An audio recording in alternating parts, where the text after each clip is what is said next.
Hello. We started at 8:30 sharp. Here we go. I think this is the first day in VinandSori history that we've actually started on time. Can you hear us though? Yeah, I know. We have no audio. Well, I've got audio here. I'm doing fine. I'm doing all right. Let's see here. The bit rate here. Bit rate is out. Recommended. Set bit rate value less than 4,000. How do I do that? How do I set the bit rate at less than 4,000? Because right now we're at 7,000. Okay, you beautiful people. Metal Cat is here and he is ready to rage. Holy smokes, he's right there. Oh, excellent. Okay, all right. Well, seeing as how the guest of honor has arrived, we're gonna get right into it, ladies and gents. We got DJ Mike Franco in the house as well. Okay, so we're in really good shape here. We've got a stream from the big homie Metal Cat, and we're just gonna jump right into it. You guys know the deal. Commercial break, and then it's time to rock and Riddle. Get your song reviewed, dear listener. There's the filthy capitalist option. As Sori says, 125 gets you straight to the head of the line. You don't have to be a part of the alliance. You don't have to be part of the group. Wait a minute. And the biggest thing is you don't have to wait. You hop, skip, and jump right in front of everybody. 125 gets you there. Time, and then get mashed down to the $75 rate for purpose. Yes! Also, there is a band review option. So if you've got a band and you're trying to get your band some exposure, hit me up at VinandSori@gmail.com and I'll show you the details about how to pull that off. You can also jump on Patreon and there is a option on the tiers to be able to get your band reviewed. Yep. Obviously, we can't lie to you, so we can't guarantee a positive review. Get what you get. It's just rubbish. Rubbish. Rubbish. That's British for garbage. My favorite is the community option. $1 at the gate gets you in at Patreon. You get to join an alliance. The alliance joins their points together, and that helps determine what songs that we do. The alliances hang out on Discord. Message me on Patreon to get the link. And they do all kinds of other cool things. They do Minecraft. Dungeons and Dragons. Yeah. It's really a community within the community. Anybody can go in the village, facebook.com/VinandSori. There's 160,000+ people on the channel. What's cool about the Discord is that it offers a real opportunity for community connection, friendship, that type of thing. And it's on Discord, so if you're not a Facebook person, it's for you. You start off at $1. Right. Plus you get exclusives. Sori and I are working on a song. So the first 15 seconds of that was on Patreon. Also, at $15 tier and above, when we actually debut the video, they're going to be there live with us. There you are, dear listener. Buy our merch. Buy our merch. Buy our merch indeed. A child shall lead them. Yes, indeed. Okay, here we are, Metal Cat. What's up? Metal Cat in the house. Yeah, this particular live stream is brought to you by Metal Cat, his cat. Yeah, here he is. And the good folks at YouTube. You know, it kind of reminds me of this little kitty's necklace. There was, oh, I know what it was. Men in Black. Remember the little necklace on the cat had like an entire universe or something in it?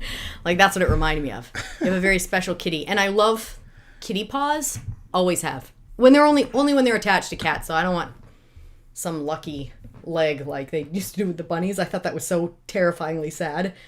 Lucky bunny legs. Friends of mine used to carry them around. Oh, yeah. They were like all furry. I was like, who does this? Yeah. That's kind of disgusting and sad. Kind of weird. Yeah. I'm glad that fad is over, to be honest. Left the trolls. We don't see the trolls much anymore. Anyway, first song on the Metal Cat stream is going to be Manila Road, Riddle Master. Riddle Master. Apparently, this is one of... and I have to read. I have something to read as well. This is one of Perkinos's favorite bands. So. Oh, really? There we are. So Metal Cat said, "My only regret with my last stream was not including any U.S. power metal. This time, I'm making up for that with the first two songs, one from a classic band, Manila Road, and one from the best current crop of bands, Eternal Champion. R.I.P. Mark the Shark Shelton, founding member of Manila Road." I think that was probably supposed to be read with a little bit more feeling at the end. R.I.P. I thought it was, like R.I.P. as in R.I.P. ears. That's what I thought we were doing. Then after I read it, I realized and know somebody R.I.P. passed When away. do people say R.I.P. like that? You do. R.I.P. ears, and then you burr, burr, burr, burr. Oh. So I read it with that sort of voice fluctuation, and then I realized my error. Yeah, well, Perkinos can say it with the proper ethos. Okay, here we go. Riddle Master. Riddle Master. Let's do it. Let's go.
Is it death?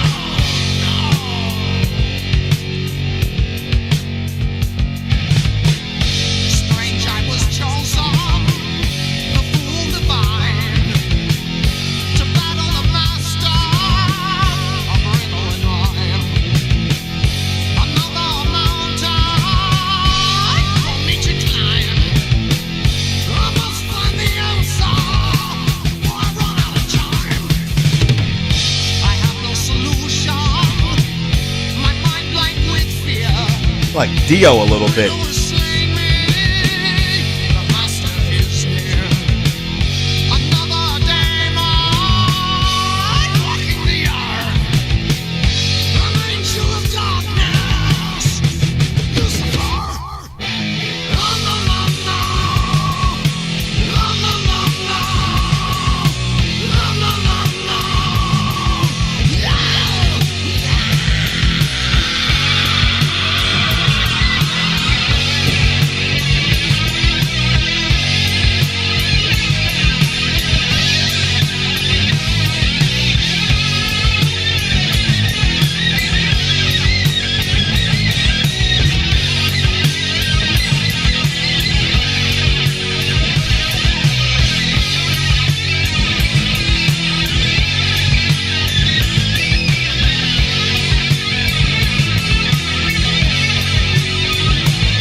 Oh, rhythm change.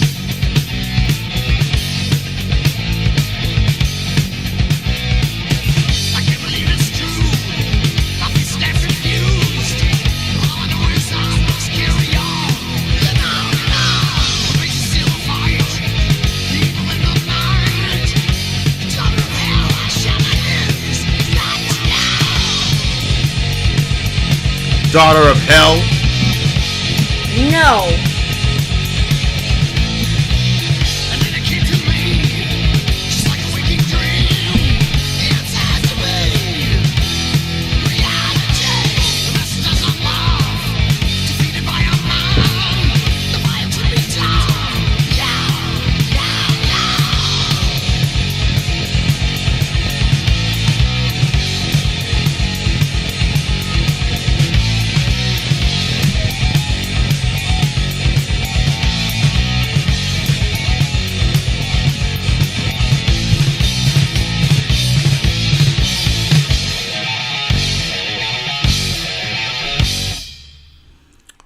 That was Manila Road, the Riddle Master. Whoop. I am assuming you're gonna hang the Yes, I was. your headset up on the thing on the Red Bull, which would have knocked it over and probably finished one of our computers, which is not what we're trying to do here. Probably finished one of it. It most definitely would have. Oh, yikes. Okay. What? I kept thinking that it was death, but then it was a she at the end. Well, I mean, maybe he's got death as a female. Possible. It's possible, don't you think? It No? is. Yes? No? No, it is. I just wasn't sure if somehow then it was going to switch its way around to being like some sideways relationship song where he was like, you know what I mean? This woman has been the death of me. What lies in the dungeons of holy men's fears? For what kings cower and men drown in tears? I think it's death. I got the lyrics right here. What else could it be? You think it's death? It could be some demon. It could be a concept record. If you look at the album art Yeah, but it's a riddle. And I feel like the Riddle Master. What lies in the dungeon of holy men's fears? For what would kings cower and men drown in tears? Yeah. What brings death and pleasure, growth and decay? Stop, babe! Strike it from the record. Rewind the review and tape over the part where I thought it was death. What brings death and okay, so it's love. One day you guys got to be exposed to the era of Manila Road with drummer Randy Thrasher Fox, some of the best stuff ever. So, what struck me first about this band, what do you think struck me first? Like right out the gate. Oh my gosh, I have no idea. That's what I'm telling you to guess, bro. Yeah, I know. I mean, what struck you first? Ben Webb is in the house! Hey! Hey, what's going on, Prince? How you doing, bro? Oh, I love Ben Webb. It's so good to see you, big homie. You know what? He stopped coming around when you started beating up that koala. Oh. I think you hurt his feelings. Apologize to the homie. No. You're the worst. The reason we started beating up the koala is because he said some evil shit about girls and miscarriages and stuff. He got what he got. Benji can handle it. All right, so what do you think stood out to me the most? That this is the first time that we've had to figure out a riddle to know what the song's about.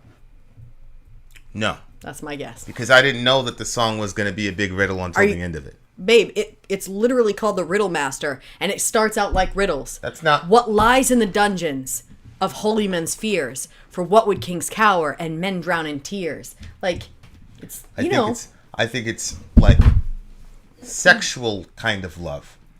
Because holy men, if you're thinking about the priesthood... Oh! That gets denied them, right?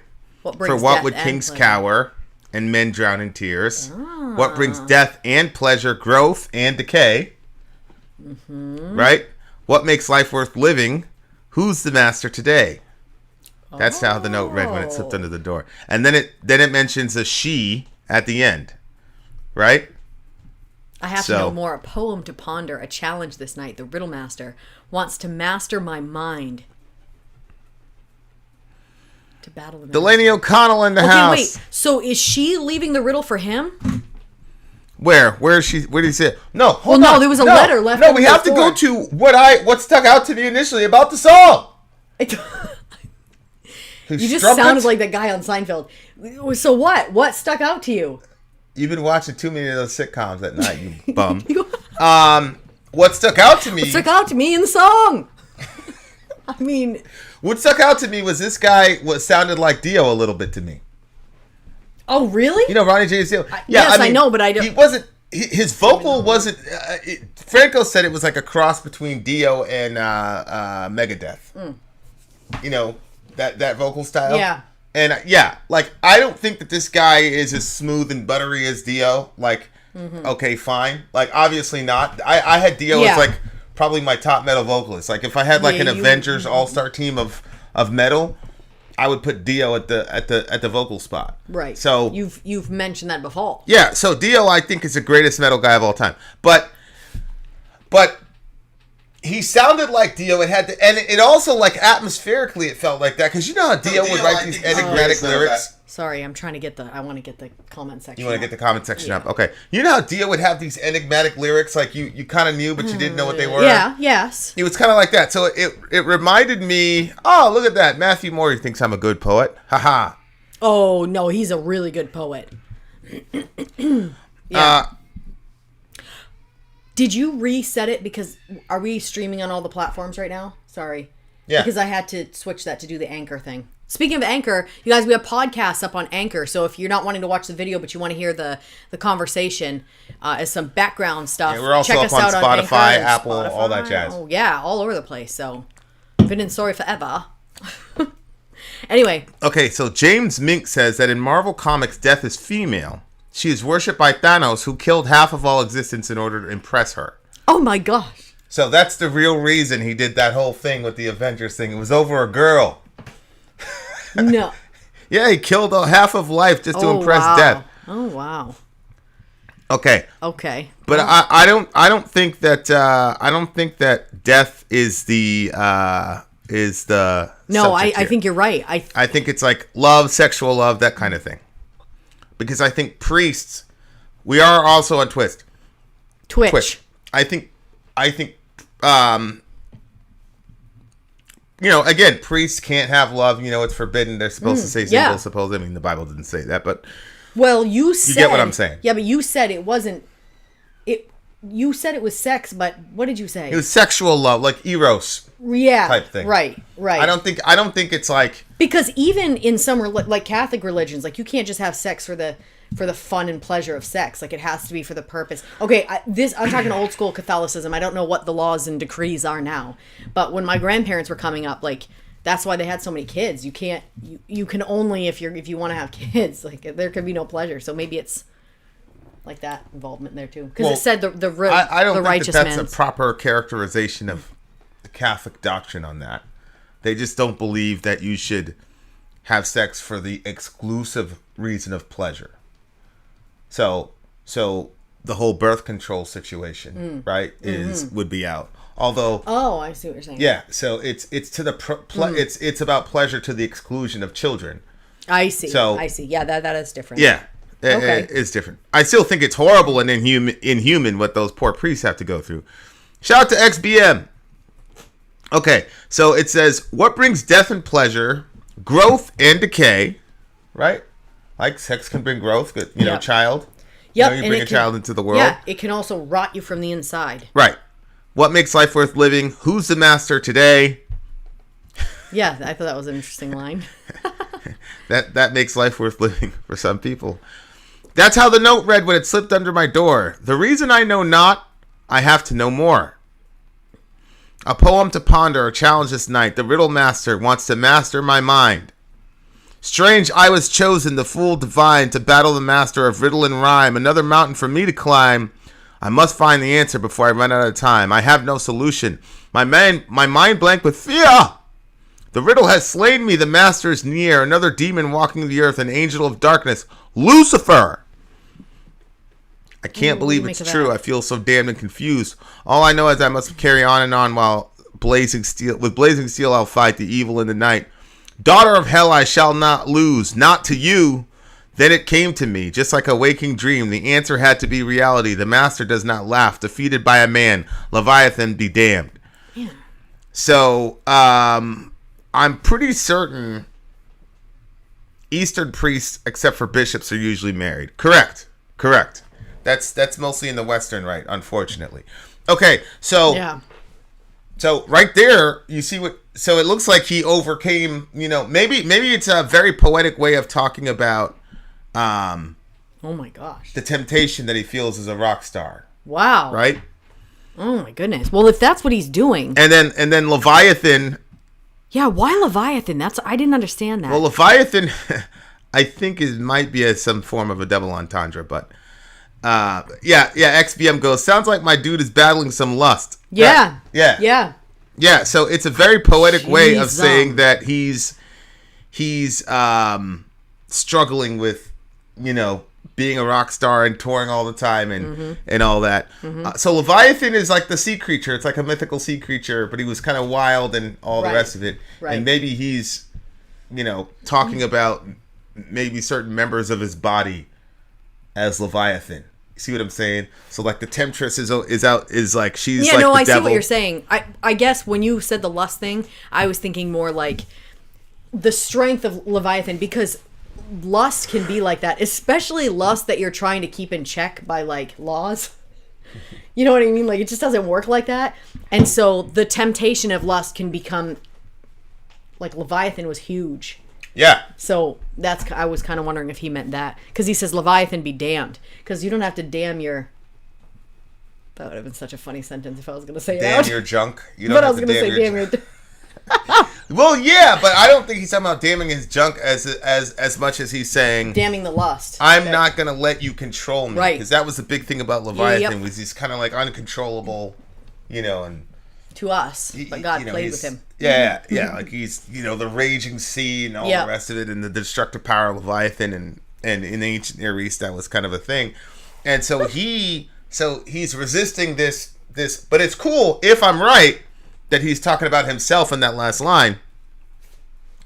Then that would be cool, because he would be taking responsibility for the temptation, because a lot of times.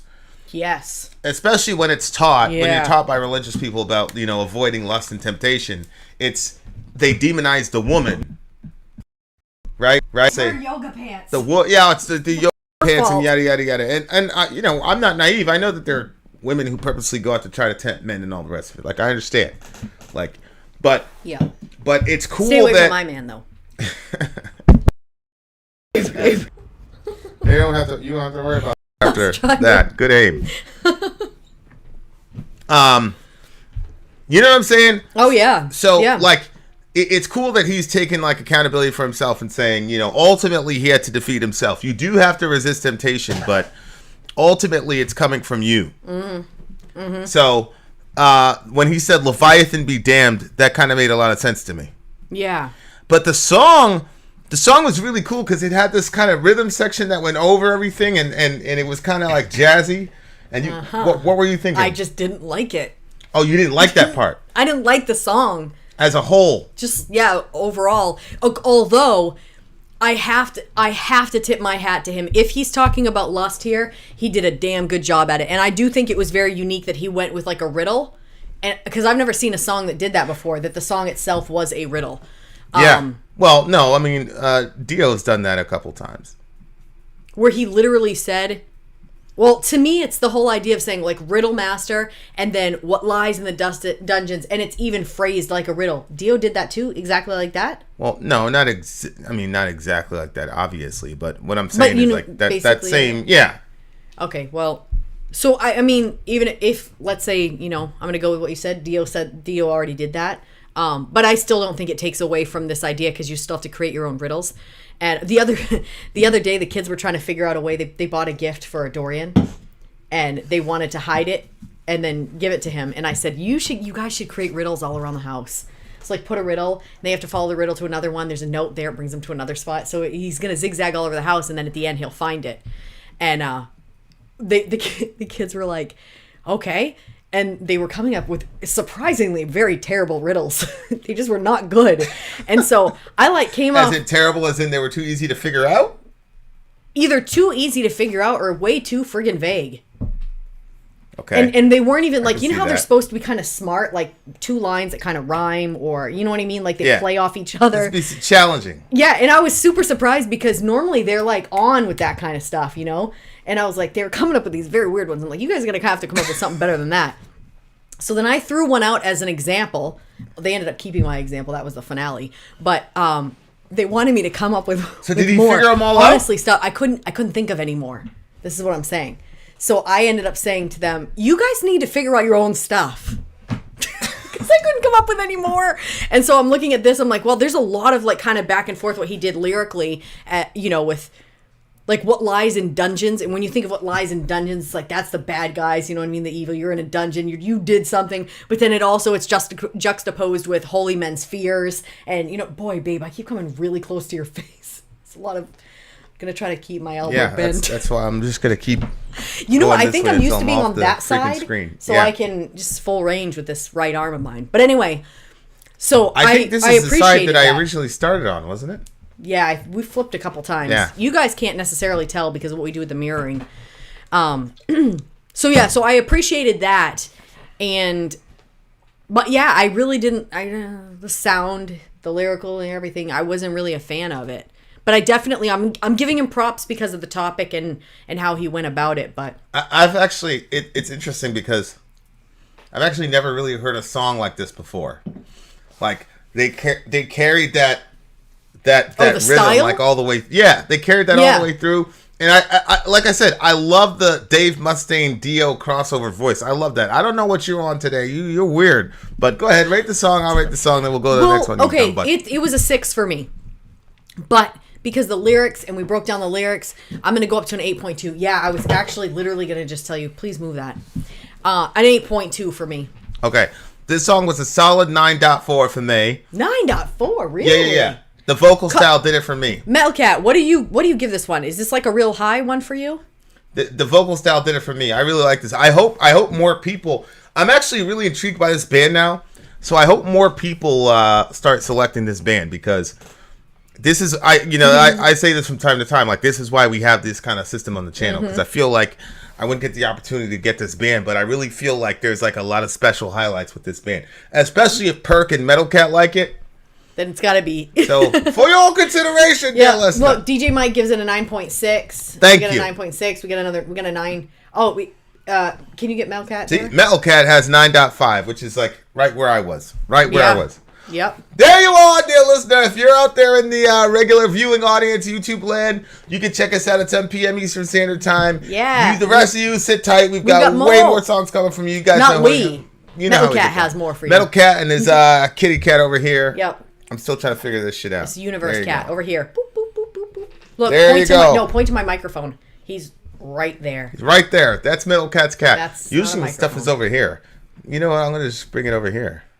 Oh, I like the kitty by me. All right. Having said that, dear listener, Vin out. Sorry out. Gone. Six, you're crazy. You are what, crazy. babe? I don't know what to tell you. I'm not going to. Yeah, I mean, you're your own woman. Do your thing. Oh my gosh, when we were in the sauna and that guy was saying he does music or something. Yeah. I was like, Lord. Because if he comes with a bad song and we have to give it a 3 and then we got to sit in the sauna. No. I think he's going to be good. Plus, he's got the look. He's got a good look to him. I don't remember what he looked like. It's going to be that modern stuff. Anyway. All right, there, listener. Commercial break. We're coming right back for song numero dos. Song numero dos. Got all 5 songs on the list for tonight. There are 4 in the title. What? What happened? We'll check you on commercial. I'm Vin. I'm sorry. If you would like to get your song reviewed, dear listener, there's the filthy capitalist option. As Sori says, 125 gets you straight to the head of the line. You don't have to be a part of the alliance. You don't have to be part of the group. Wait a minute. And the biggest thing is you don't have to wait. You hop, skip, and jump right in front of everybody. 125 gets you there. You do that 3 times, and you get mashed down to the $75 rate for perpetuity. Yes! Also, there is a band review option. So if you've got a band and you're trying to get your band some exposure, hit me up at VinandSori@gmail.com, and I'll show you the details about how to pull that off. You can also jump on Patreon, and there is a option on the tiers to be able to get your band reviewed. Obviously, we can't lie to you, so we can't guarantee a positive review. Get what you get. It's just rubbish. Rubbish. That's British for garbage. My favorite is the community option. $1 at the gate gets you in at Patreon. You get to join an alliance. The alliance joins their points together, and that helps determine what songs that we do. The alliances hang out on Discord. Message me on Patreon to get the link. And they do all kinds of other cool things. They do Minecraft, Dungeons and Dragons. Yeah. It's really a community within the community. Anybody can go in the village, facebook.com/VinandSori. There's 160,000+ people on the channel.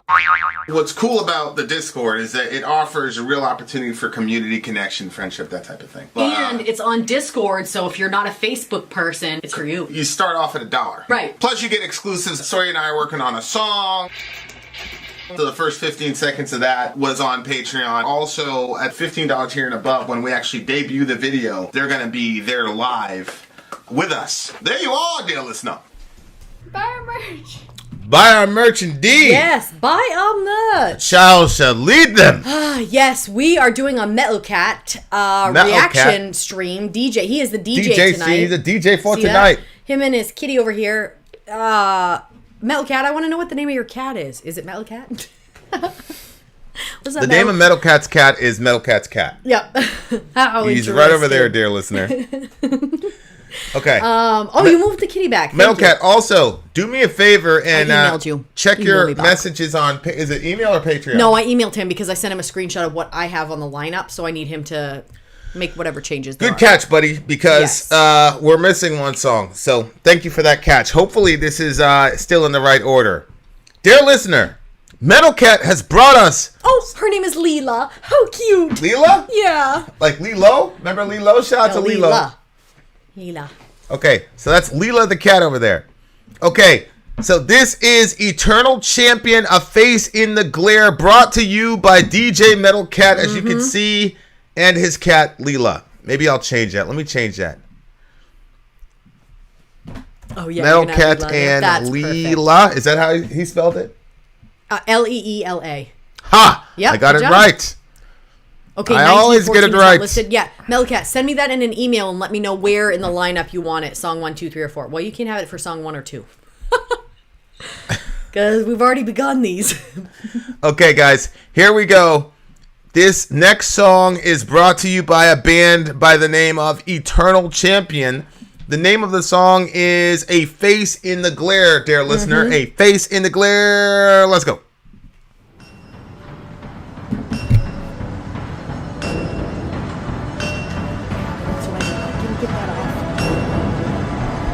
What happened? What happened? I just don't want that through the entire video. Like, people have kids and Oh, it's a I see. lot of... Is this the one you downloaded? Yeah, it is. Just shrink that. Okay, I can hide the junk for you. Yeah, it's just... Eternal Champion, A Face in the Glare, take 2.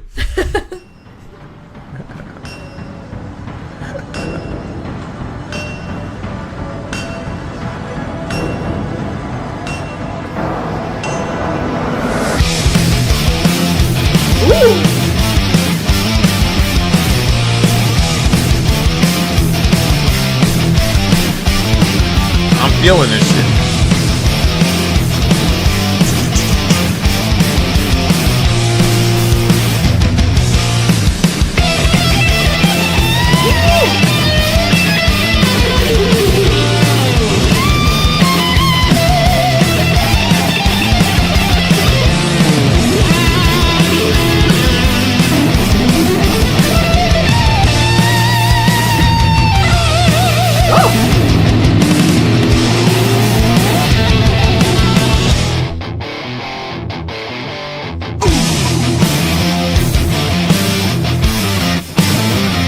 This is interesting.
Whoa.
Damn. Wow. What? Damn.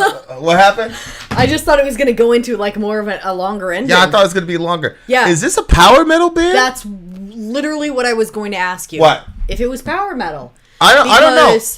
I really like this one. Metal Cat would know. I like the way that they would like push in and then kind of like pull back on the sound. Yeah. Like the sound wasn't continuous, so it kind of kept like like I don't know, it was good. I liked it. The thing. Okay, so I believe they are. I believe they are a power metal band. Okay, so here's the thing. I don't like power metal as a genre, but I really, really, really, really like this song because it had like a badass. Oh yeah. You know what I mean? Like. Yep. Metal has kind of like an attitude to it. You definitely hear when you hear early Metallica. Mm-hmm. Like no disrespect to like later Metallica, but you definitely felt it like a certain kind of attitude. Even the guitars. I think the ultimate one is obviously Dime. Yeah. Like you could just tell exactly what kind of dude Dime was based on what he did with his guitar work. And this one, it was doing a lot of the fantasy stuff. The sword and sorcery stuff, but it felt like it had a little edge, like bad mother effer edge to it. Yeah. Like, and it's kind of like that little strut, little reservoir dog. Like, I could hear that on a soundtrack to some shit we were about to do. You know what I'm saying? Oh. Then there's another, and also, the vocal style was, like Metal Cat said, very riffy. But the vocal style was also like, it wasn't obviously the guy could sing. He was a very, obviously unique talent. But, I don't know. The thing I don't like about power metal is that, like, the vocals, it's usually the vocals that kill it for me. They're always too clean. Oh. I don't feel any type of attitude when I listen to that. And I just love, like, songs. Like, you got to have some kind of attitude, bro. Oh, like, I you agree. Gotta have some, I totally agree. Or a cis. I don't care. I don't care who it is. This is metal. Like, the girl, this has to have some attitude. Yeah, you got to have... Like, we just listened to that Joe Jett song. Stuff. I don't care. I don't give a damn about my reputation. Fuck yeah. You know what I'm saying? Yeah. We listened to another power metal group. I'm not going to say who they are. But, like, it was just, like, very good. Very good singer, very good vocalist, but it was just so clean. There's no edges, there's no blood in the music. It's just, Yeah. Actually, a power metal band is one of the bands that we couldn't even listen to all the way. We stopped. We stopped the recording. You remember that's that? What they were? Yeah, they were a power metal group. And we just looked at each other, and I said, we got to stop this. Well, we were both like, this was before we live streamed our reactions, so we were both looking at each other. Yeah. And we said there was no way we couldn't review it without getting like just super low scores from both of us. It was just we both. Yeah, and I didn't want to but this one. And we're not out there trying to just rag on bands. You know what I mean? Yeah, but we couldn't give it a high score either if we didn't like it. And nobody had paid for it. We were just doing it, so we were able to just say. Yeah. We put up the full. If somebody bought that review, we would have to give it the low score. I'd have done that, or I'd have told them pick another. You wouldn't have. You'd be in the middle of the stream. You'd have just gone with it. And you just have to give it a low score. That's it. Yeah. There's nothing that can be done. Yeah. But we just stopped, and I told the person, just pick another song. Review the other song. Babe, so what made you think that this was fantasy like? Huh? What made you think that this was a fantasy? I must have missed a line in here because to me, I was just picturing not even necessarily Vikings. I don't even know. Some group of people that are going for war, and the attitude that you have to get. When he said, "In the glare of my steel, I see the face of a god. In the glare of my steel," and then he talks about red demonic eyes. Yeah. To me, he saw his own reflection in the glare of his. I agree. And he sees that energy, the different person that he has to become for him to be able to go on this, a war-filled killing spree. I didn't see anything, I'm just talking about the atmosphere of the song. Yeah, I know, but what gave you that? I didn't get that at all. So what gave the atmosphere of the song that sort of feel to it? Well, one was the I Will Ride Again to the Fountain to the Blackened Stones, maybe that. Well, just the album art itself, it looked very, you know what I'm saying, ethereal. It didn't look like a regular war type of situation. There was this woman, there's this and that. It just seemed like it had that kind of theme to it. That's all. Okay. Tempered in the blood of fallen foes, I will ride again to the fountain, to the blackened stones. The moment I land is the moment he sends the storm. I don't know. See, there's the other one. The moment I land, he sends a storm. See what I'm saying? That looks kind of supernatural, right? To a degree. I just thought that was an like the god of war or something like that. People, from a Christian perspective, we look at that and we don't believe that. Well, I don't know. I mean, we don't believe what? Well, we don't believe it in the way that other people do. So, but what do you mean? As far as that the god of war, when they crossed over, the god of war brought it to them. But old school Christian us wouldn't even have a space for that. Oh, I see now. I see what you're saying. Because Yeah. When the nations were divided up. Yeah, there's definitely a god of war for sure. So for sure. that to me was what that was talking about. Americans worship the shit out of that guy for sure, which is actually pretty ironic, considering. But go ahead, keep going. What were you saying? Considering what? Can you pass me the Red Bull? So the singer, he writes fantasy novels. So you were right. And it's usually based on the fantasy world that guy created, which is crazy to me. How much talent these people have. Because we've got somebody in our family that literally just finished writing a full length book, start to finish. It's not like a kiddie book; it's like a literal full. What was it, 8,000 to 12,000 words a chapter? Yeah. And we're working on a couple songs and things of that nature. Mm-hmm. But you're going to take both those elements and combining them into one. It's pretty freaking ridiculous. Right. I'm asking her how many words were in her book because it's a lot. I can't remember. Yeah. I wanted to say 20,000 or I don't know. Yeah. So, okay. So cleaving through that's the other thing. War fighting at that time must have taken so much more physical. Oh my gosh. You got guys that if you're in a firefight for 2 hours, that's for eternity. Nobody, that's a long, and due to burned out, tired. Oh, I bet. Whatever. I bet. These guys, literally, you have a meat cleaver. That's what you're calling a sword or whatever. And they're just going at it over and over and over again. I can't even imagine. I was watching a replay of that fight with Amanda Nunes. She just lost recently. And the girl didn't really have her hooks in there when she tapped out. Uh-huh. And I was watching the replay and I saw Nunes, she was just tired. Oh. She was gassed. And then she should add the sauna to her routine. Huh? She should add the sauna to her routine. Well, I think what happens is Nunes is so powerful. She's not used to going that long. Well, what happened is that when she hits people, you can tell they're like, oh my God, the power is crazy. And then they start backing up. And then it's a mental game at that point. But I think what happened is this other girl, I think Pena was her last name, she kept advancing. So that means it's like, I'm not afraid of your power. Like, and I'll take a couple hits. I mean, she was swole. Like, if you look at the two of them at the end of the fight, you would think that the winner lost the fight. Yeah. Because Amanda Nunes is just so powerful. But I think what happened was, psychologically, it was like, it's going to be a long night. This is going to happen over and over and over again. You're not going to be able to knock her out, and she's not going to keep backing up and giving you time to breathe. You're going to have to be on 10 for the rest of the night. And I just think she didn't want any parts of it. And, you know, and she wasn't used to that. Yeah, that's one of the things about Mike Tyson. People used to say, if you can get Mike to round 6 or 7, you got a shot at beating him, because he was just knocking dudes out in the first 2 rounds. So when I looked at her and I saw her face when she did the fall back in the roll, I saw her face right before she fell. I'm like, oh, she was done right there. Wow. Because the girl didn't have her hooks in or anything. As a matter of fact, Amanda had her in the previous round in a similar situation. And remember, I was like, oh, she's got her. And then I looked and I said, oh, she doesn't have anything. Right. Yeah. She doesn't have anything. And it turned out, you know, she didn't have anything. But if you don't know what you're looking at, it looks like, oh my God, she's choking her out. But she really didn't have anything. She didn't have her hooks in. She's able to get her chin down. And Nunes was in the same situation, only less dramatic. And she tapped out.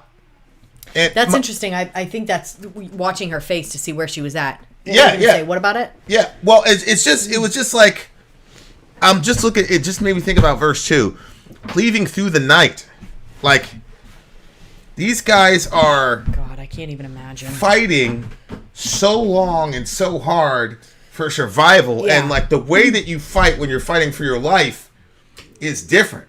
Oh, it's gotta be. And dudes, you're just you must have been completely gassed, just completely out of it.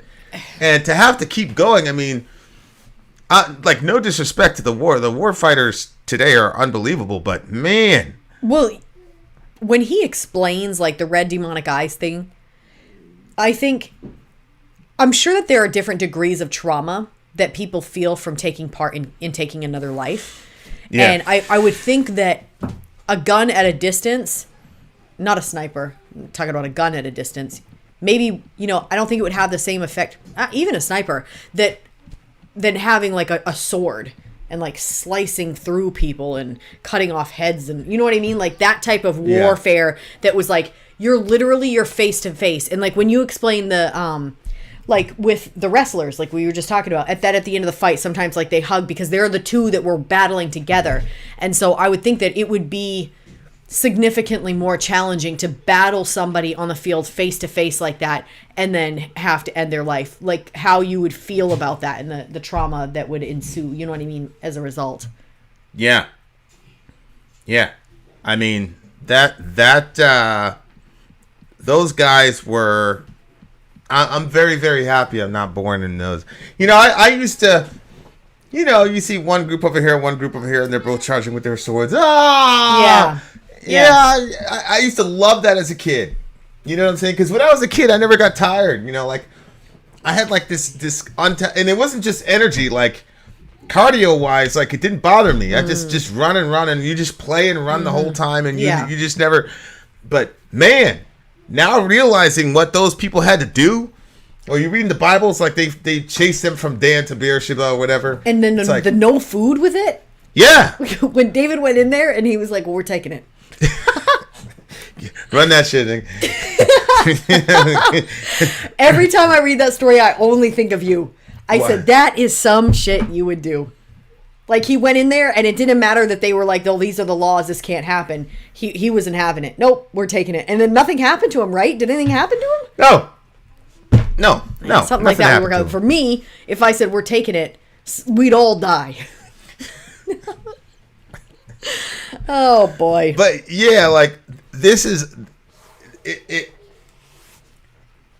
I hate saying it, but, like, war is glorious in that sense. In the sense of, like, it's the only kind of moment when you really, really, truly know what your actual limits are.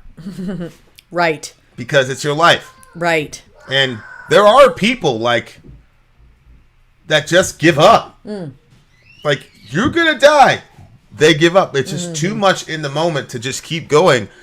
The cardiovascular work and all the shit that it took these people to like continue to fight like that was just too much. And somebody's just gonna quit. Somebody's gonna tap out. I think that if you can master the mental game that is a part of every exercise and every aspect of your life, you can really overcome on a lot.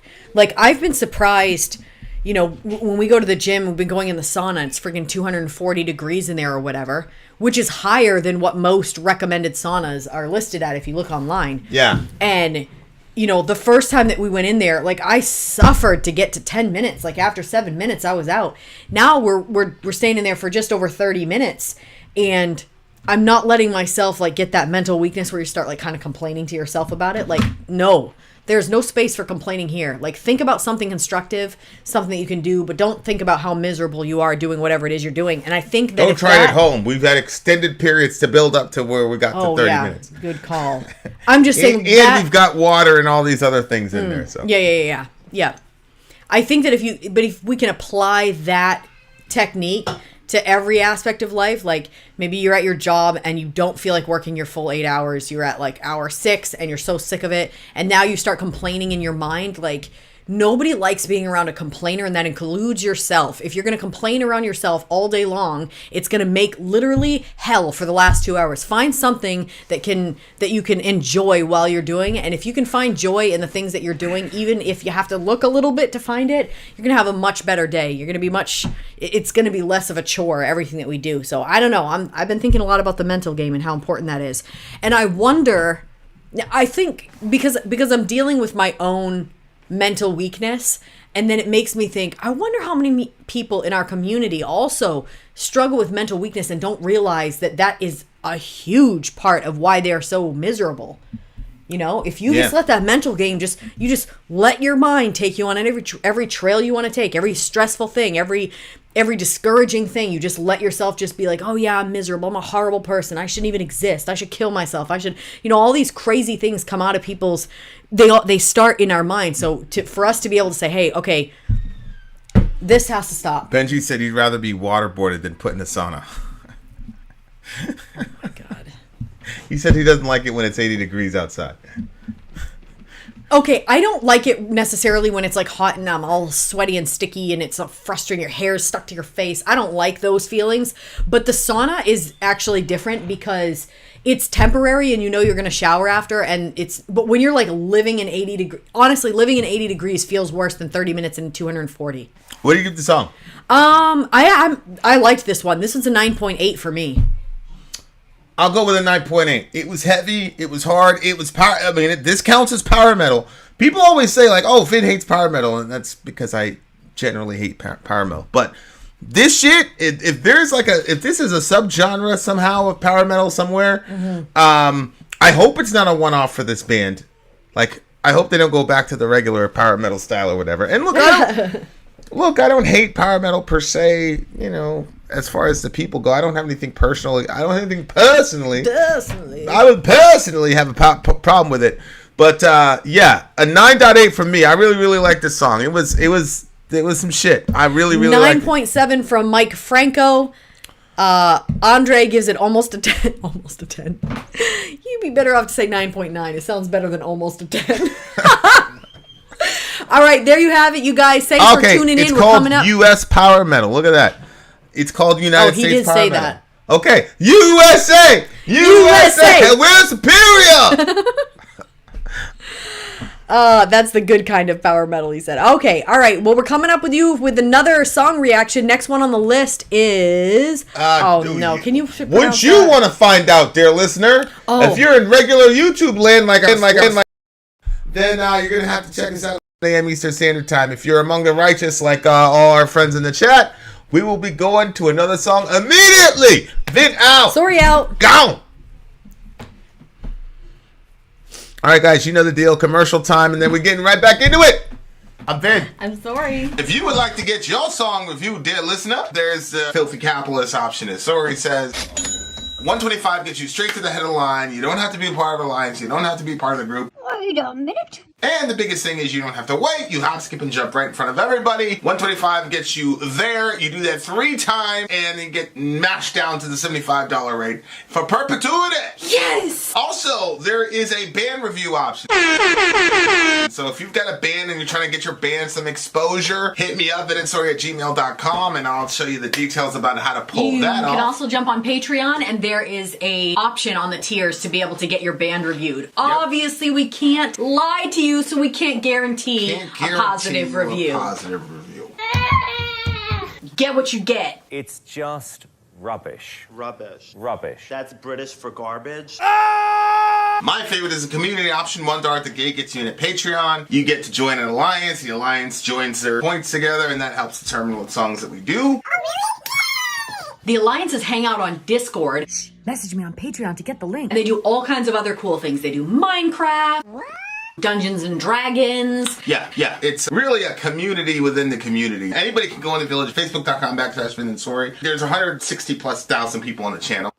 What's cool about the Discord is that it offers a real opportunity for community connection, friendship, that type of thing. And it's on Discord, so if you're not a Facebook person, it's for you. You start off at $1. Right. Plus you get exclusives. Sori and I are working on a song. So the first 15 seconds of that was on Patreon. Also, at $15 tier and above, when we actually debut the video, they're going to be there live with us. There you are, dear listener. Yeah.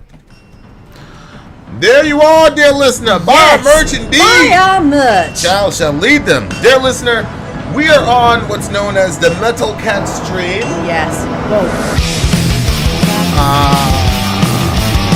Give me a second.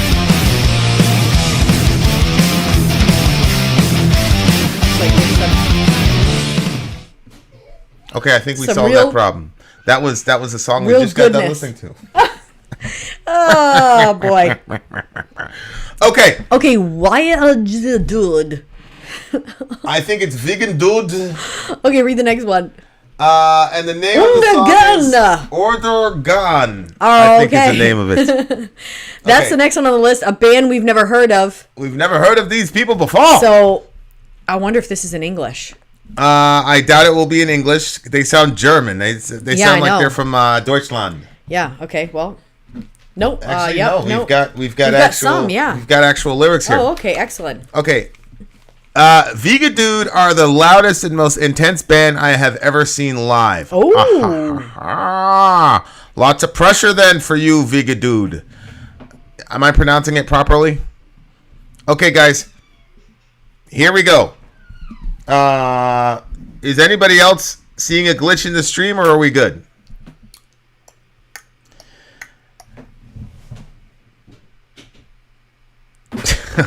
God, mama. Yeah, they're Belgian. Okay. The lyrics in English, the titles are not. Okay, excellent. So we've got English lyrics, and I guess the $22 super chat for the koala koala crush is still in play. Oh yeah. Okay, after the song, oh, there it is, the $10 super chat. I was flying over your Maine today. All I've seen were clouds. What a boring state. Exactly. That's why we have to do reactions. Yep. You guys have literally saved us from absolute boredom. Yeah, but thanks for looking out for us. You were looking at our state as you were flying by. Yeah. Hey, what's She was up? mocking our state. She probably spit out the. Oh no. Oh no. Who does that? Anyway. It's on TikTok all over the place. Okay, guys. Here we go, y'all. The time has arrived. Wiegedood. The Belgian band. Ordergan Vozensini. Terrible. Let's go!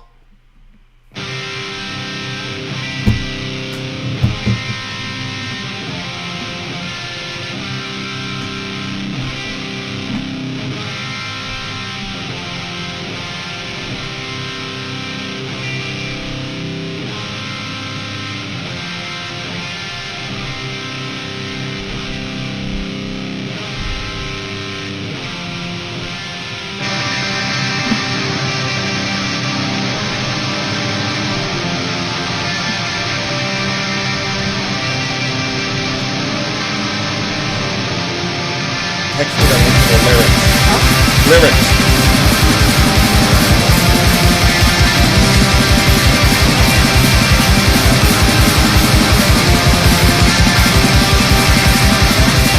Give me that link.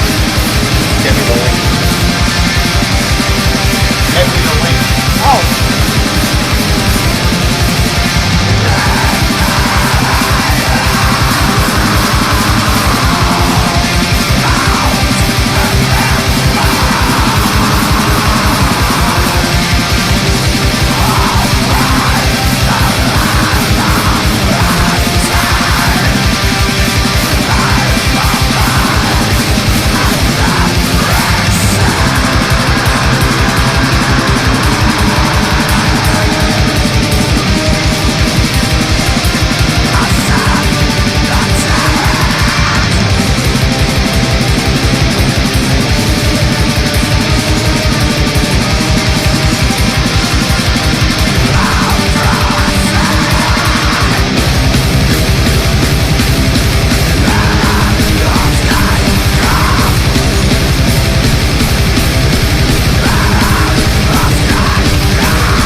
выстрадав жизнь, смертью будь одарен.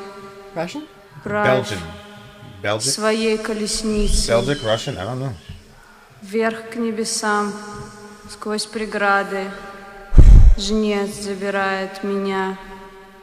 Приблизься ко мне, крадущий жизнь, преданный забвению, посланный свыше, в объятиях своих ты нес меня.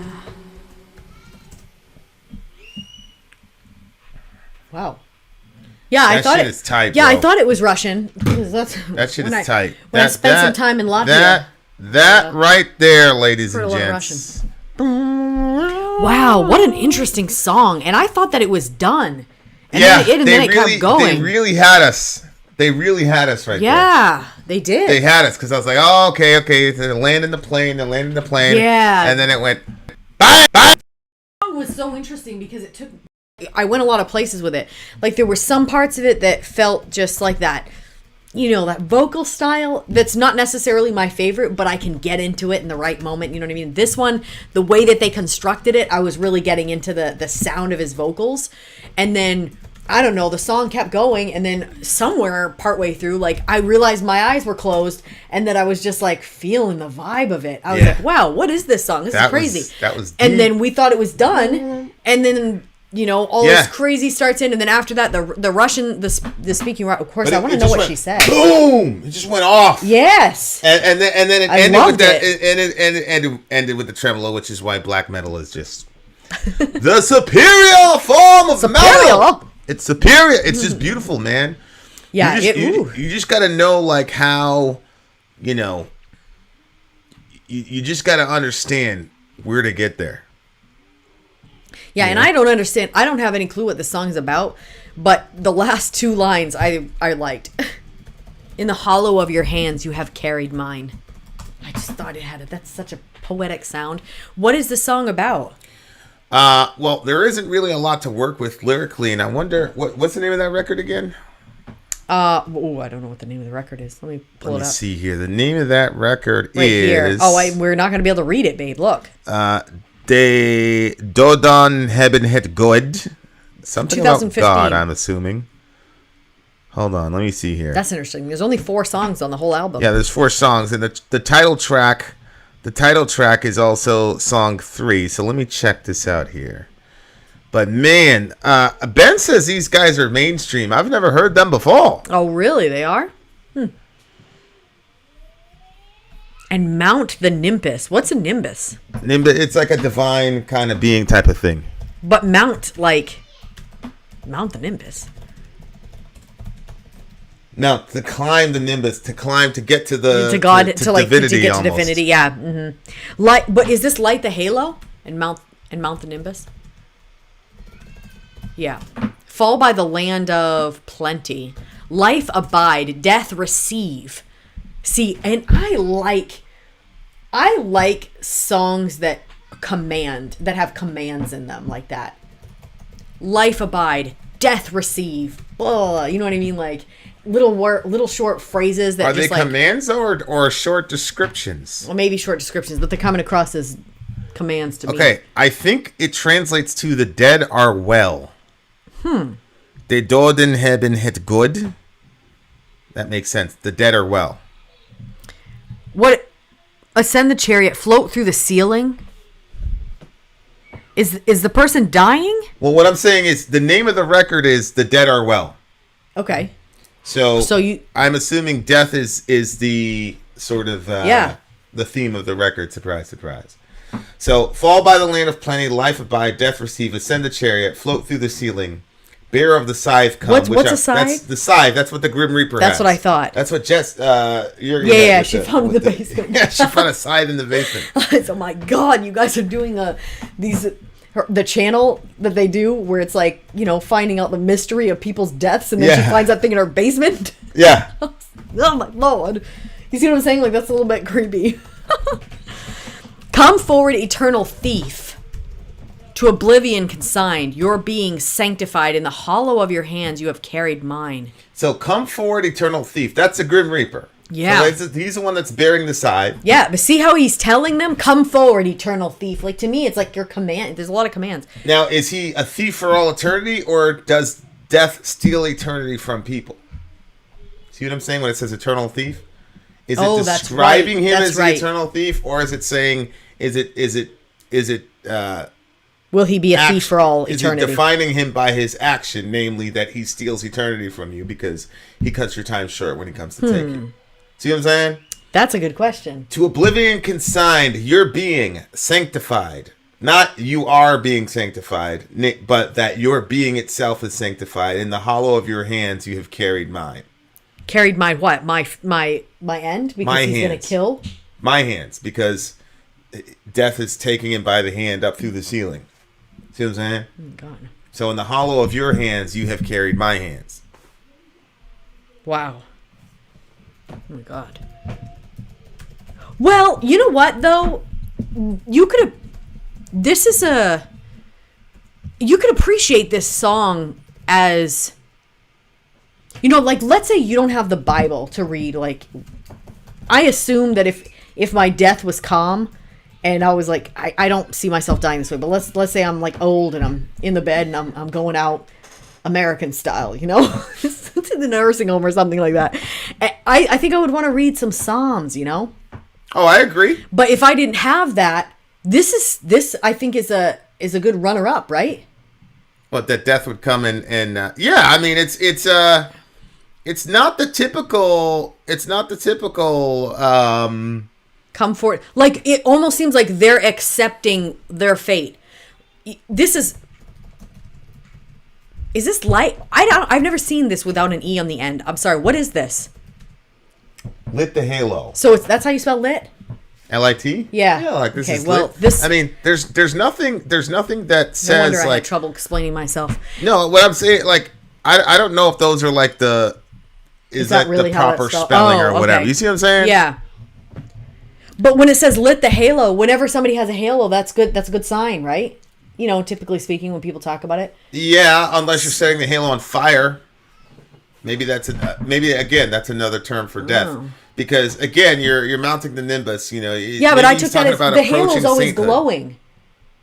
So when the halo, when you see like somebody's died and they're wearing the halo is glowing. So I thought it was like, okay, you lit the halo, you're climbing Mount Nimbus, you're mounting it. You don't. It seemed like all these positive ways to talk about death. And accepting your time. Well, yeah, I mean the name of the record is "The Dead Are Well," so it's got death as a this is a pretty poetic way, especially the way the song ends with that beautiful tremolo section. Yeah, it's unbelievable. Yeah, come forward, eternal thief, to oblivion consign. It's a juxtaposition because there is a sense in which death is very, very beautiful, but there's also a sense in which it's terrifying. Death is the enemy.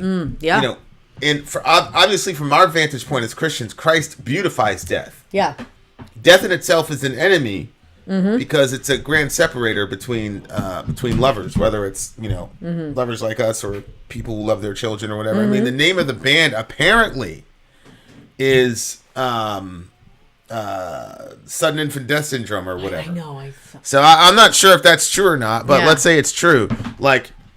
So, and it's crazy because you never know why bands come up with names that they come up with, right? And you know, you don't know like the backstory, right? And you don't know if they experienced that, or correct. if it was like if they were like, oh, let's think of like the worst, oh, this is really bad when babies die. You know what I mean? Like you don't know if they just came up with something that sounded. That's so crazy. Look at the ad. Yeah. Follow the ABCs of safe sleep. That's the ad on the side of this song. Oh my God. Not weird? That's crazy. Go ahead, capture that. So that must mean it just went. That's so crazy as soon as you said capture. Wow, that's crazy. So it must literally mean that then. That'd be my guess. That algorithm is bad as hell, bro. Yeah. They figured that shit out immediately. Yeah. Wow, okay. Immediately. Yeah, it means as Metal Cat says, it means death in the cradle, which would basically be basically what they have for sins, yeah. Damn. So I don't know if like one of those folks went through that, you know what I'm saying, and so now they have the dead are well, and the whole record. I understand people are like, oh, he's screaming, learn to sing. Like, what artists are communicating? There's a lot of songs where the guy's screaming and it's a style. Like, it's just a style. But like, I have to say this. Go ahead. People are horrified when a child is found dead in a crib. But the horror doesn't go as that intensely when a woman kills the child in her womb. The womb should be safer than the crib. And we should have more horror over that than the death in the crib. I mean, obviously, all of it's horrible, but yeah. But like, we understand the horror of SIDS or the horror of a child that dies in a crib. But the only, there's only months or days difference between the womb and the crib. I think emotionally, it's that you have parents who want the child. Exactly. That's what I was going to say. And it's taken from them against their will. Yep. But they understand the value of the child. It's a different kind of tragedy. Ugh. Right? It's a different kind of tragedy. In your instance, it's tragic that, this mom or the parents don't want the child. Right. That's the locus of the tragedy there. But with SIDS, it's terrible because I remember I was convinced I was going to lose Dorian that way because I wasn't supposed to be able to have kids. Mm-hmm. So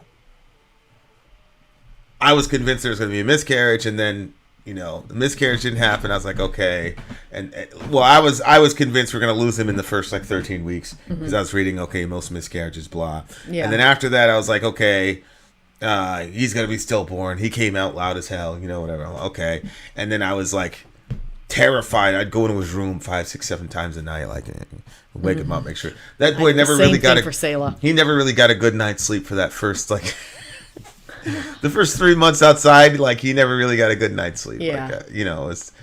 And I truly there's a part of me that was like, the kid deserves to be able to sleep, and I said I don't give a fuck. I was like, I just didn't care. I didn't care. So for the first 90 days, I would be there, and he was kind of a light sleeper as a baby, but actually he became a heavier sleeper after a while. After a while, he'd be he'd just look at me and turn around. Like Orion now, Oh yeah, he's because Reza's jumping up, he's ah, ah, ah. And the kid screams like clockwork, and it's annoying as hell. Last night I was I was actually trying to work on my that space game I'm trying to play, Eve or whatever. Mm-hmm. I got stuck. I didn't know how to undock the thing. And there's Reza. And he's loud. He goes, ah! He's very loud. It's terrible. And, oh, look. What? I think Ben just gave you a compliment.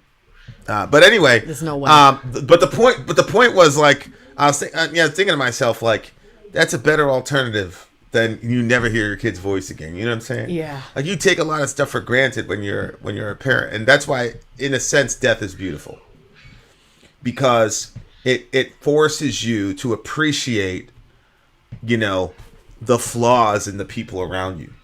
You know what I'm saying? So here he is screaming at the top of his lungs as if something is happening to him. Mm-hmm. Nothing is happening to him. He just knows if I do that shit, somebody's going to show up. Yep. Because it's all quiet here and they're going to want it. He's basically blackmailing him, right? And it's this is a really horrible thing to do.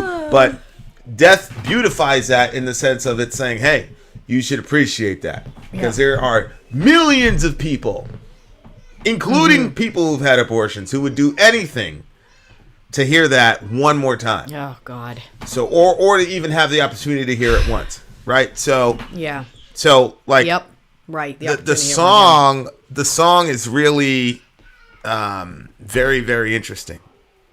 Very, very interesting. Mm. So, but I love the way that he screamed because I don't think pure, clean singing communicates the lament over death. I agree. I just, I agree. And that's one of the things, in the Eastern world, in the Middle East, they do that really well. There's screaming, there's, the clicking, that the women do and all the rest of it, and the mourning rituals and things like that. And some of it's ritualistic, but it's that raw side of the human being dealing with the loss of something so important to them. Yeah. Yep. And so that is... I bet if you're in a culture that's like that, let's say it's paid mourners or mourners that are not so much into it, like it's not like their personal experience, they're just mourners, like you were saying, it's ritualistic. If you're in a situation where it's like that, maybe seeing, you know, strangers or people that are not emotionally connected to the situation, mourning to that degree, maybe gives the person who has lost a family member or is experiencing death in that horrible way, it gives them a little bit more space to be like, you know what, I can mourn any way I want. I can be loud. I can, you know, because like it seemed like there'll be posts that people will put out, and the person is talking about something seriously horrible. And while they're talking about it, they'll say, I'm sorry. They'll apologize for ugly crying. Yeah. And I'm like, wow, this is so sad that our culture has created such an environment that people can't even cry without apologizing for being ugly when they cry. Well, ugly cry is a term. I know it's a term. But yeah. But what they're doing is they feel ugly with the way that their face is contorted and the tears are evident, the snot and all that. I don't think that the look is what they're apologizing for. I think it's the discomfort that people feel. Because an ugly cry is a genuine cry without holding anything back. And I think they're apologizing for, I apologize for making you feel uncomfortable with this display of raw emotion. Then why does the person say to you after, you weren't even there for the situation? Why didn't they say, I just cried? They're like, I was like ugly crying. Because I think ugly cry is a sense of saying I was crying without holding anything back. I don't think it's about the look. I think it's about the fact that... Yeah, I just don't think I agree with you. I think that you're probably right that it has a lot to do with the type of crying that they're doing. But why use the word ugly? I think it's because society has a certain code and a certain way that they want women to look, and women feel the pressure of looking attractive. Dudes talk about ugly crying too. Oh, they do? Yeah. Oh, okay. Well. But I still disagree with you. I still think there's a societal problem, which is we cannot lament. See, I know people are stuck on the beauty thing, but there are deeper things happening there. So, for example, why we are so horrible at lamenting that people have to apologize for letting it all out and making you feel uncomfortable. It's just like that girl that we knew at church. Her husband had just died, and everybody was telling her to move on, basically, because they didn't want to deal with the discomfort of her lamentation. That's a deeper issue to me than the ugly, whatever, like, I don't even care about that. I know it's important to y'all or whatever, but like the real issue is to me is like, we don't know how to mourn properly in this country. Yeah. Or even in the Western world, I don't believe. You know, everything is so sanitized now that I agree. That people are massively uncomfortable when somebody's mourning in you know, in the raw, true essence of it. So I understand, like, oh, we should sing and learn how to sing. Like, I understand all that, but there's something about the community coming around a person when they're being as raw as they possibly can about a loss that's important to them. And that's one of the reasons why we don't edit out, moments of emotion on this channel. You know, like I've heard people I've had people die on me. I've had announcements of deaths of people that, we loved on the channel, and we don't edit that shit out because that's what it says on Patreon. It's, figuring out the human experience and all the rest of it. And like mourning and lamentation is part of our experience as people. Absolutely. So, absolutely. we have to, that's why we include all that. Yep. But I love the song. This right here is a 10 for me. What do you give it? It's a 10 for me as well. That's what I was thinking through the whole thing. I'm like, I think this is a 10. Yeah. Yep. 10s all around. 10s for this one for sure. Really good song. And it has song. to be really good for me to give it a 10 when it has that vocal style, because that's not like my go-to as far as vocal styles go to. So that definitely means this is a great, I definitely think this is a very great song. All right, so 10 for that one, Metal Cat. If you're out in YouTube world and you missed the stream, too bad for you, so sad. You can hang out and, another song. Does it automatically go into another one, I think? We're going to another song very soon. Vin out. Sorry, out. Gone. That was pathetic. Oh, that was the worst. Commercial time, Oh, that's all right. Commercial time. I'm Vin. I'm sorry. If you would like to get your song reviewed, dear listener, there's the Filthy Capitalist option. As Sori says, 125 gets you straight to the head of the line. You don't have to be a part of the alliance. You don't have to be part of the group. Wait a minute. And the biggest thing is you don't have to wait. You hop, skip, and jump right in front of everybody. 125 gets you there. You do that 3 times, and then get mashed down to the $75 rate for perpetuity. Yes! Also, there is a band review option. So if you've got a band and you're trying to get your band some exposure, hit me up at VinandSori@gmail.com, and I'll show you the details about how to pull that off. You can also jump on Patreon, and there is a option on the tiers to be able to get your band reviewed. Obviously, we can't lie to you, so we can't guarantee a positive review. Get what you get. It's just rubbish. Rubbish. Rubbish. That's British for garbage. My favorite is a community option. $1 at the gate gets you in at Patreon. You get to join an alliance. The alliance joins their points together, and that helps determine what songs that we do. The alliances hang out on Discord. Message me on Patreon to get the link. And they do all kinds of other cool things. They do Minecraft, Dungeons and Dragons. Yeah. It's really a community within the community. Anybody can go in the village, facebook.com/VinandSori. There's 160,000+ people on the channel. What's cool about the Discord is that it offers a real opportunity for community connection, friendship, that type of thing. And it's on Discord, so if you're not a Facebook person, it's for you. You start off at $1. Right. Plus you get exclusives. Sori and I are working on a song. So the first 15 seconds of that was on Patreon. Also, at $15 tier and above, when we actually debut the video, they're going to be there live with us. There you are, dear listener. Buy our merch! Indeed! Okay. There we go again. Technical difficulties all around. I'm missing my partner in crime, but she will be arriving very soon, inshallah. The name of this song, dear listener, is Sulfur Aeon, Devotion to the Cosmic Chaos. Sulfur Aeon is the name of the song, is the name of the band, I believe, and the name of the song is Devotion to the Cosmic Chaos. Yep. Sounds like somebody I used to know. Holy smokes.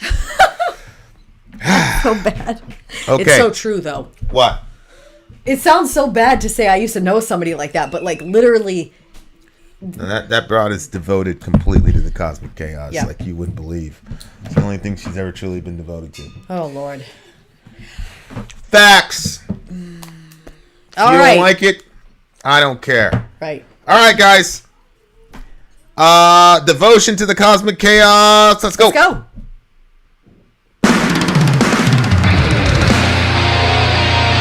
This is gonna be heavy.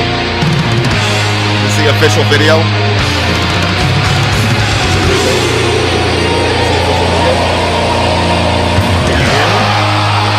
Is this the official video? That's what I said. Stop it. 'Cause I couldn't find it.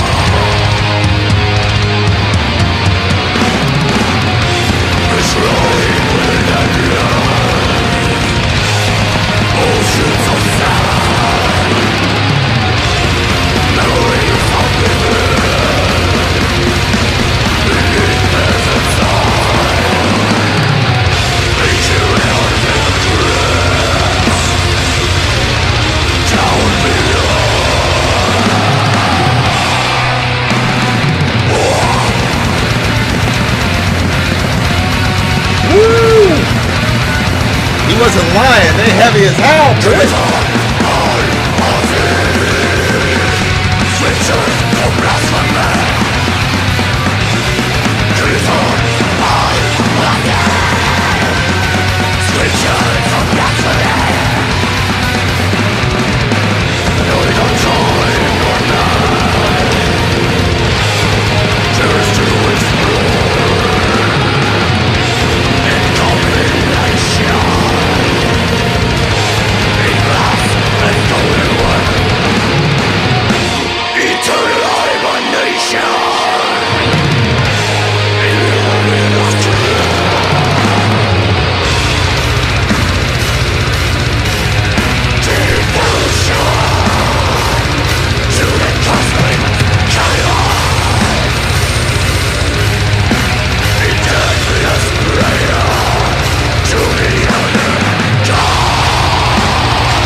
Whoa!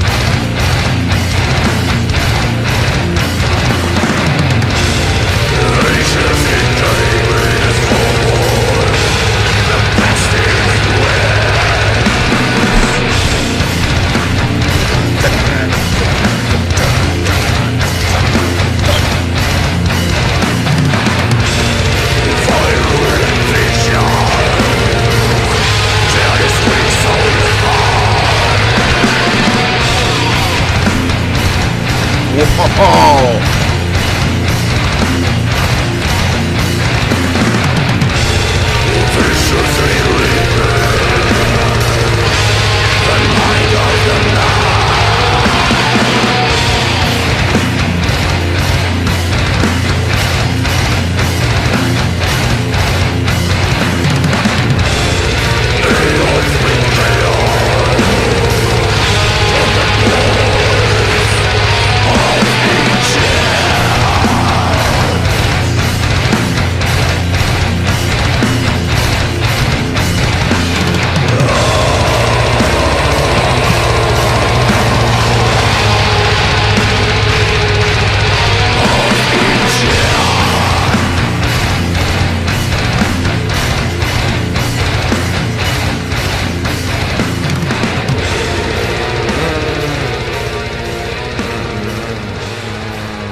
I love that shit. Look at that. The the drummer's ankles must be on autopilot. Yo, is this one of those situations where the drummer is like a drum machine, or is this like a real human being? Oh man, I'm always paranoid now. Yeah, because if that was a real drummer, holy smigget oaks. I'm finding out right now. Holy smoke. Yeah, you're right. We gotta know that. Cookies. What's up, DJ? DJ in the house. No. They are a German death metal band founded in 2000. Oh. Okay, then they're a real band then. What happened? They're a real group. Okay, so lyrically, this is a very interesting song. Very, very interesting song. Here we go. Enshrined within endless oceans of sand. That's smart lyric writing. Yeah. Endless oceans of sand. Yeah. Memories are vivid beneath desert soil. That's like Aladdin when he got swallowed in that thing and he just got sucked down into the sand. Shout out to the big homie Jafar. Yeah. As soon as he said that, I was like, yo, that nigga's gonna die, bro. I was a little kid. Wait, which thing did he say? Nah, the first man that he sent into the Cave of Wonders. Wonders. Yeah. He's finished. We saw the movie today. I poked my brother. I think he's done. It's done. How old were you? I don't know, like 4 or 5. He said 6. That was like your favorite, right? Wasn't that the one that you watched Aladdin on was repeat? my favorite. Aladdin was my favorite. Yeah, that's right. And I brought up an Aladdin reference, and you didn't know what I was talking about. Well, because I'm not particularly certain that you're accurate with your Aladdin reference. Oh, you want to bet? But I didn't want to argue. Wait, let's bet. I didn't want to argue. Oh, no, let's bet. Now, let's Why don't we bet? Well, this is what we do for our career, so let's... Well, we can bet. No, we do the... So you know you're wrong. Let's do the review. If you know you're right, you shouldn't have any problem. Anyway. Okay, so they have a real drummer. Well, Sweets, man. Sweets, I've been right with you in a bunch of situations. So then just bet and you'll win. Well, it doesn't really change life for me, right? You've lost a bunch of times. What did we disagree on with Aladdin? Do you even remember? Yeah, I do. That in the song that they said baklava, and you saw a bunch of baklava coming by. In the original Aladdin. In the original, well, when you say original, you mean the Disney version. Here we are, dear listener. Here we are. No, you're just trying to cheat. The original Disney version of it. Okay. Let's just do this. Okay. All you had to do was shake and say we've bet. Enshrined with endless oceans of sand, memories are vivid beneath desert soil. Ancient realms and the crypts down below. Rest in peace to the little homie. They didn't even name the brother. They didn't even name him in Aladdin. Now we're back on Aladdin. When he went to the Cave of Wonders, the first guy. Yeah, but he was a bad guy, right? Nah, he was just working for Jafar. If you didn't have a heart of gold, you couldn't go in there. Yeah, but who has a heart of gold? I would have made it in there. And I don't remember that person. I'm pretty sure they made him look like some sinister character that nobody would. Yeah, you have to. They have to do that so when they kill him, we can say, "Well, he was a bad guy." You have to blame the victim. You have to blame the rest in peace to the homie. We don't even know the guy's name. Poor fellow. No. No janaza. You should have known yourself and known you didn't have a heart of gold and stayed out of there. Baklava is a Turkish delicacy, so I'm really not going to bet you now because it's a Turkish delicacy. But see, everything with you is an altercation. All I said No, was... it was for fun. All I said was, I didn't remember any baklava in there. That's all I said. But you? No? No, I want to make a... No. That's all I said. You want to bet about that? No, I don't want to bet about that. What I want to bet about is whether or not it's in the original. You said you watched it a bunch as a kid, and now you don't even know if baklava's in there. I did. That's because I don't focus on food like you. I don't even like baklava. Food is very important to you. It's not that important. I don't even like baklava. I'm just saying it's not that important to me. But now I have a good memory, and now he wants to blame it on that. Rude. we Anyway, get let's into the move song? on. Ancient Realms in the Crypts. Yeah, down below. You read that one. Kitab al-Azif, Scriptures of Blasphemy. Kitab, Azif probably means blasphemy. Kitab means book. Right? So we halal al-Kitab. That's all I was going to say. El-Kitab is all I know. So Kitab al-Azif, Scriptures of Blasphemy. Neither time nor man dares to explore. And coffination in glass and gold and wood. Huh? And coffination. When you get it, like when you become in a coffin? Yeah. Ooh. In glass and golden wood, eternal hibernation and luminous crypts.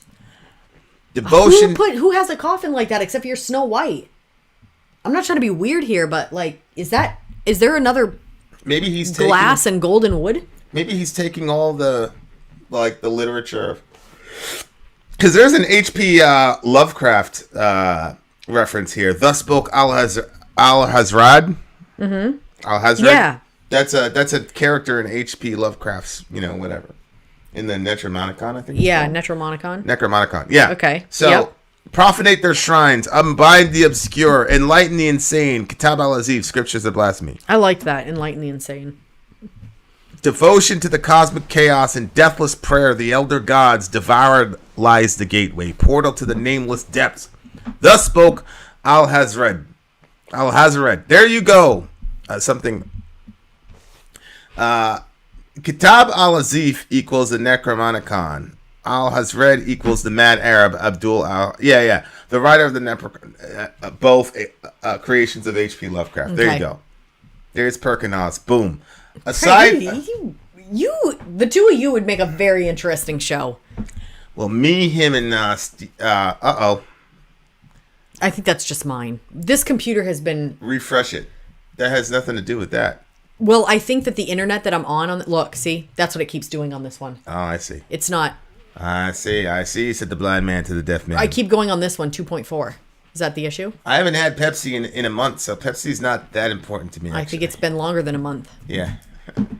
He's been drinking tons of water. Speaking of which, where's my wool? Yeah, I'm going to take some, too. Okay, pulling the lyrics back. Ageless decay breathes forward. I like the enlighten the insane part. The pestilent winds, virulent visions tear this weak soul apart, viciously reaping the minds of the mad. Aeons bleed chaos in the pores of Egypt. And they had that sort of Mediterranean scale work at the end. Yeah. Right as it got heavy, when then it go.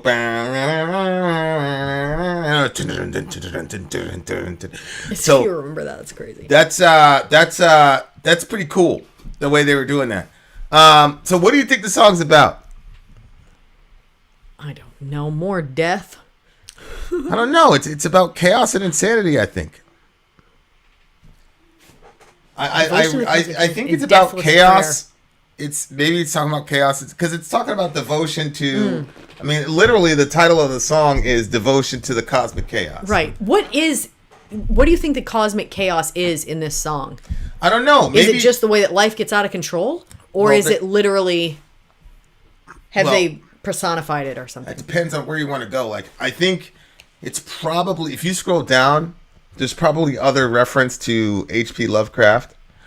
We've done a couple songs where the band is completely devoted to this dude. Mm-hmm. This guy's a legend, and I haven't really read a lot of his stuff. I don't think I've ever read through. There's one book that has a bunch of short stories in it. They're not short stories, but there's one book, and I've read a couple of those. Okay. But he is massively influential with, especially in the metal world. So let me see. What are the titles of some of these songs? Titans, Calls from Below, Abyss Hex.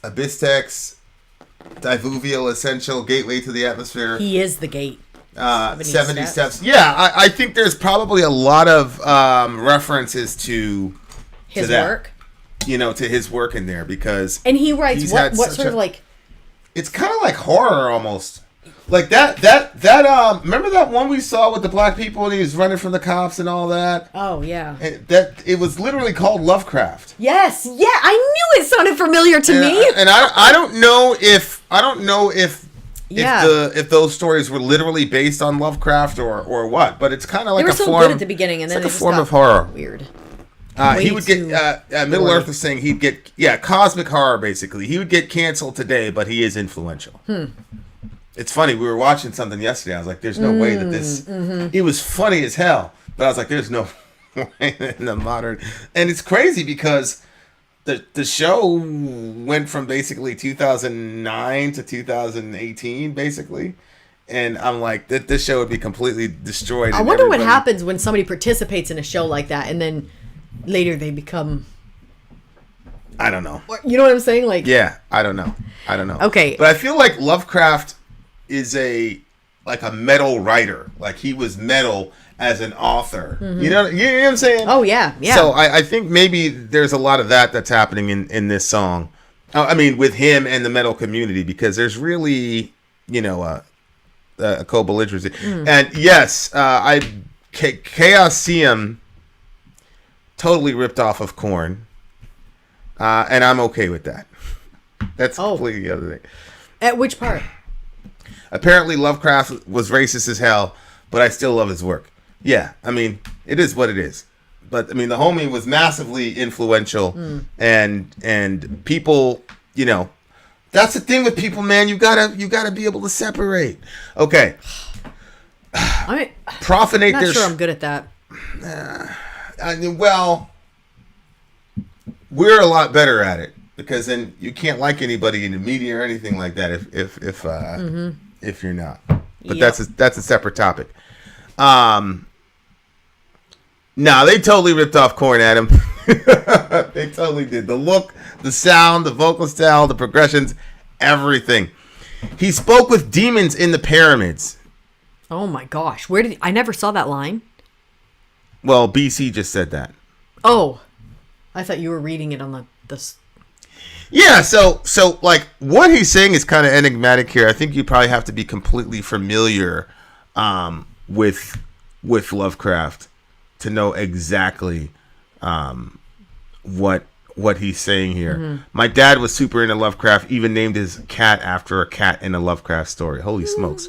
Okay, so he said, That's cute though. neither time nor man dares to explore inconfination in glass and golden wood, eternal hibernation in luminous crypts. Devotion to the cosmic chaos and deathless prayer of the elder gods, devoured lies the gateway portal to the nameless depths. And then it says, maybe he's talking about the nameless depths of the mind. Oh. You know what I'm saying? Because if you listen to Bernardo Kastrup, Yeah. which is really trippy, he believes that there's one, I'm pretty sure, and it's not solipsism. A person could say it's solipsism, but I don't think it is.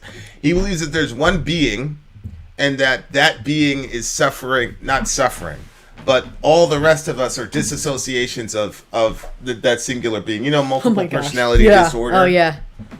So that we are disassociations of that one being. And there's a sense in which that's like the ultimate form of madness. Especially when you have one person that's reflecting a part of the one being, and that person has multiple personalities. Wait, say that last part If again. all of us are personalities of the one being, then how about when you meet that person that has multiple personalities? That's even crazier. Yeah, but I believe that everybody has multiple personalities. That we talked about this in the car.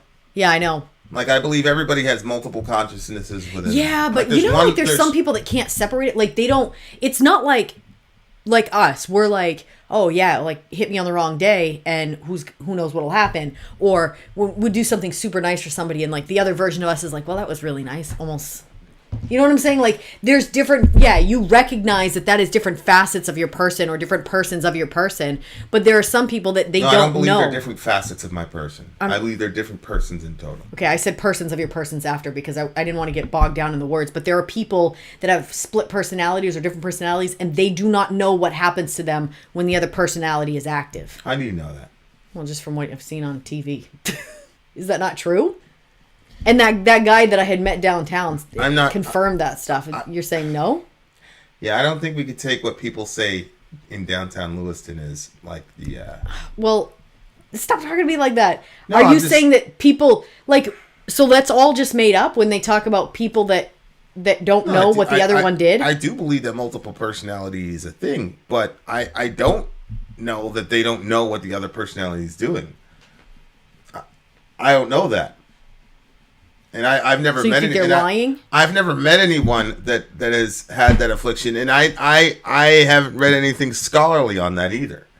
So that's what I'm saying is I don't know. I'm not saying it's right or wrong. I'm just saying I don't know. And how could you know? Unless you've read something scholarly about it. Yeah.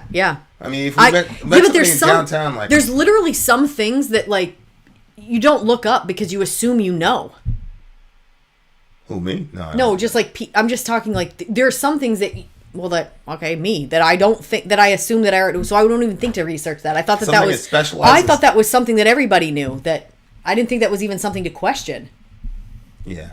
Whether or not people with split personalities, I'm not saying actually you're right feel or like wrong. two different people or six different people. I'm not saying you're right or wrong. I'm just saying I don't know, and I don't know how you could know. Is what I'm saying. Yeah. Because if we got it from TV and somebody in downtown Lewiston, like I don't know about that. You know what I'm saying?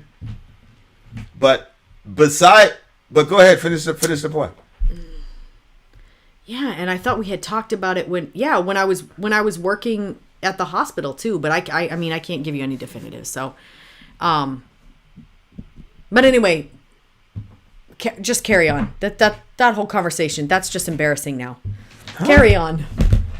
What? Okay.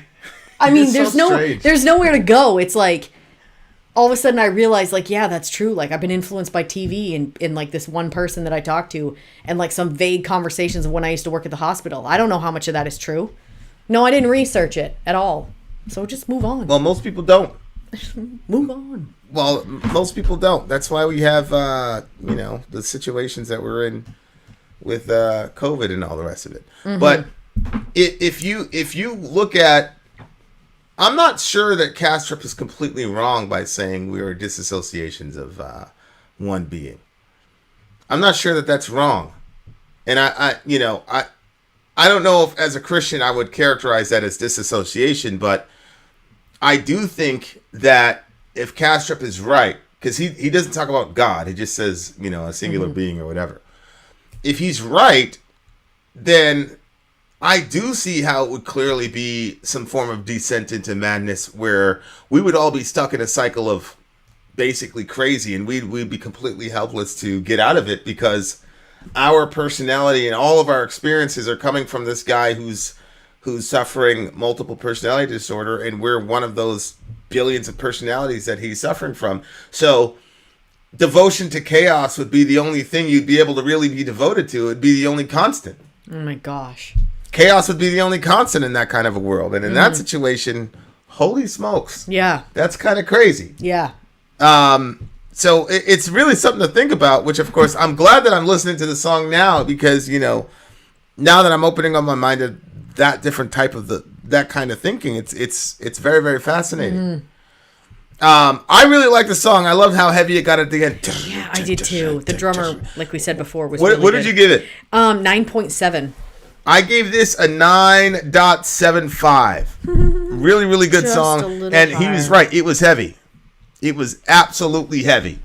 So there you are, dear listener. We got one more song coming for you. It's probably going to get blocked. But we'll. Do you want to just switch to Twitch?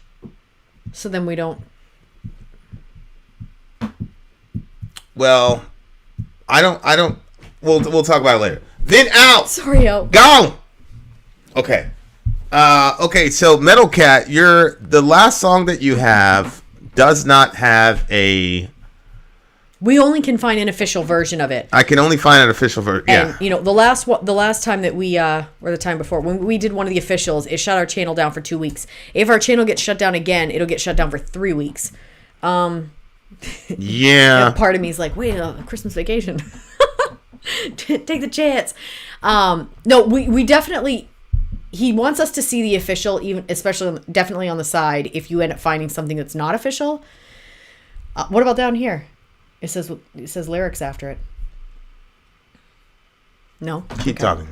See what we can do. So if you find another version, great. If you don't, if you do, we're going to play it on the side. And if not, I don't know, possibly Twitch. Well, I'm going to ask this question while he's looking for that. Metal Cat, are you on Twitch? He said he sent a Bandcamp link to use instead of the video. Does that make any difference? Yeah, it would make a difference. Where's the Bandcamp link? Okay, so just go to my secret email, which I can't tell you. It's a secret. Okay. And Metal Cat, can you send that again? I'm not really seeing it, to be honest with you. The one that I'm seeing here, literally on the link says YouTube, so that means it can't be Bandcamp. Yeah, just oh, maybe it's right here. Oh, it's right here. Copy link, and I'm gonna send it to you through text. How are you able to get even non-Apple people coming up in your messages? I want to do that on my computer as well. There's the Bandcamp one, honey. Okay. All right, looks like that might work. So we will be going into that song. Oh, you guys, what's coming up next? Should we tell them? No, not yet, because I don't want to disappoint anybody. Oh, in case. Okay, we can buy that track. Actually, we can play it, though, can't we? But how can you play it for everybody else? Because it's playing in the screen. Ask people if they Can you hear guys that. hear that playing right now?